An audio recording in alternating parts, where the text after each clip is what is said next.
The Mozart effect. Does listening to classical music while trying to learn really help you to remember? And can it increase your IQ?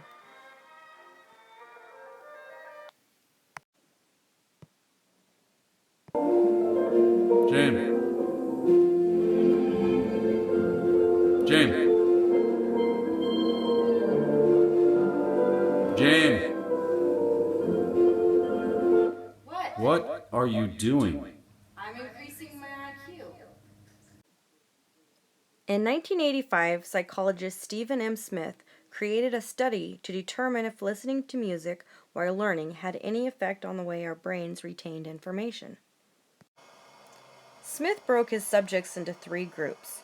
One group listened to Mozart, while another group listened to Milt Jackson's People Make the World Go Around, while the last group listened to silence. Smith had the subjects studying a list of 40 words while in these 3 different groups. The bottom line, the groups that studied with music on recalled, on average, about twice as many words as those who studied in silence.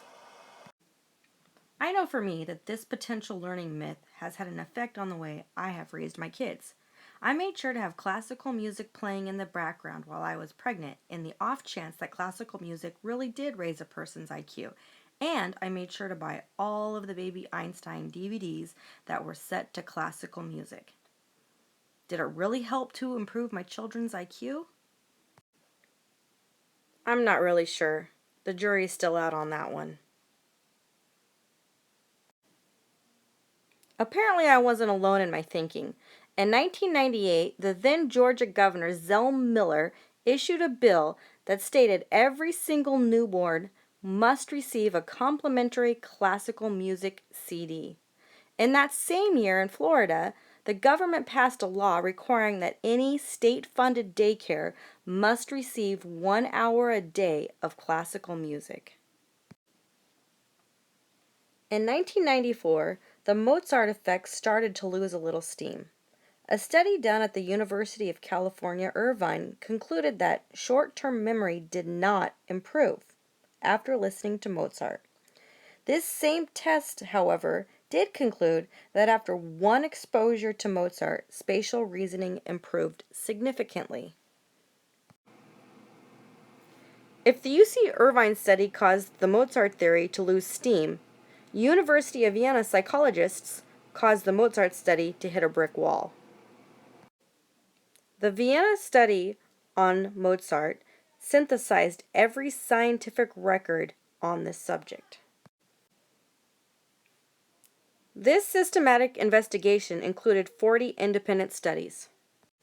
This study also included over 3,000 participants. You get the picture. Lead researcher Jacob Piechnig concluded with, I recommend listening to Mozart to everyone, but it will not meet expectations of boosting cognitive abilities. In the recently published book, 50 Great Myths of Popular Psychology, the Mozart effect was ranked number 6. After doing a lot of research on the Mozart theory, I had to ask myself, did I waste my money on Mozart CDs? I conclude with a resounding no. There may be no educational benefit to classical music, but there definitely is a benefit for a person to recognize some of the most amazingly genius music ever created.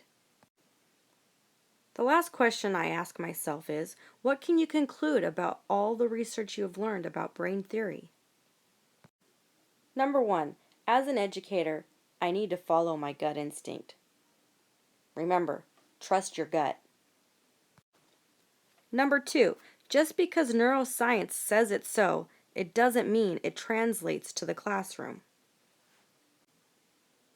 Number 3, it's important to understand how the brain works. This knowledge can help make way for good educational practice.